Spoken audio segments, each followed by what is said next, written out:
What's up YouTube? Welcome back to another video on my channel Skotrix, and today as you can see we are back on NBA 2K25 current gen for another build guide video. And in today's video I'm going to be showing you how to build the best Jimmy Butler build in NBA 2K25 current gen. This build has good finishing, it gets some contact dunks, it has good shooting, playmaking, defense, great defense, it's a great perimeter lockdown, so it's a good all-around build. Let's get into it here. First off, for the position, you want to be a small forward.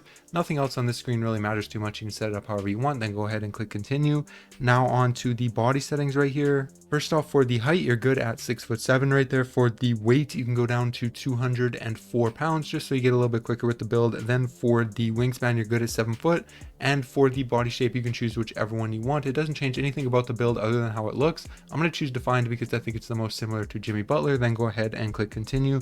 Now on to the attributes right here. First off, for the close shot, you can go ahead and bring this up to a 76 right here. Driving layup can go up to a 79, and then your driving dunk can go up to an 87, which will give you some pro contact dunks, so that's cool right there at an 87, and that will give you 19 total finishing badges. I decided not to upgrade the post control on this build, even though obviously Jimmy Butler decent scoring out of the post, but still I decided not to do it just because it costs too many attributes. You have to give something up. You have to either give up shooting or playmaking or defense. You just have to be worse somewhere else. So I think this build is really good even without the post control. It's not as important, and you can still play in the post with a 25 post control if you have like a guard guarding you, like a shooting guard or whatever, because they're not going to have really good interior defense anyways. But yeah, now on to the shooting right here.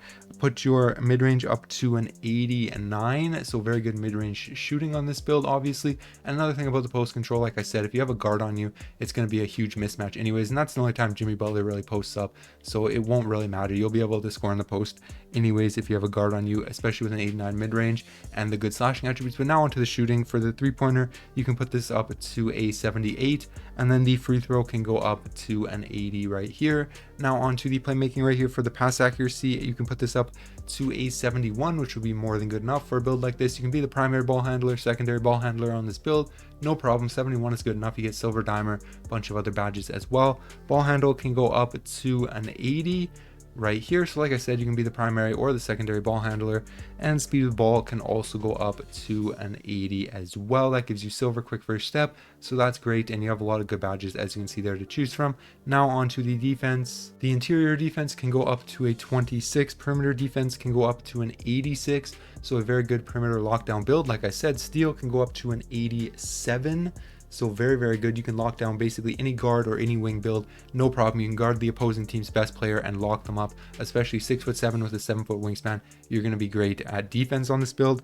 And then you can put your defensive rebound up to a 69 right here, and that will give you 17 defense badges. As you can see, you have a pretty good variety to choose from. Now into the physicals, the speed goes up to an 80, acceleration up to a 70, strength up to a 50, vertical up to a 70, and stamina should be able to get up to a 99. And once you have everything set up like this, you can go ahead and click continue. For the takeovers, you have access to the slasher, shot creator, sharpshooter, and lockdown takeovers. For me, I'll probably choose extreme clamps and maybe like easy blow-bys or something, but you can choose whichever ones you want the most, whichever ones fit your playstyle the best. Then just go ahead and click continue and yes, and you're going to get compared to Alex Caruso, Caron Butler, and Desmond Bane. So it's not compared to Jimmy Butler, but I do think it is very similar to him, and the build will be called a two-way 3-level threat. So yeah, that's going to be it for the video. Hopefully you guys enjoyed. If you did, make sure you like, subscribe to the channel if you're new. I upload daily 2K25 content, build guides, all that, so make sure you sub so you don't miss any of that. But that's going to be it. All right, peace.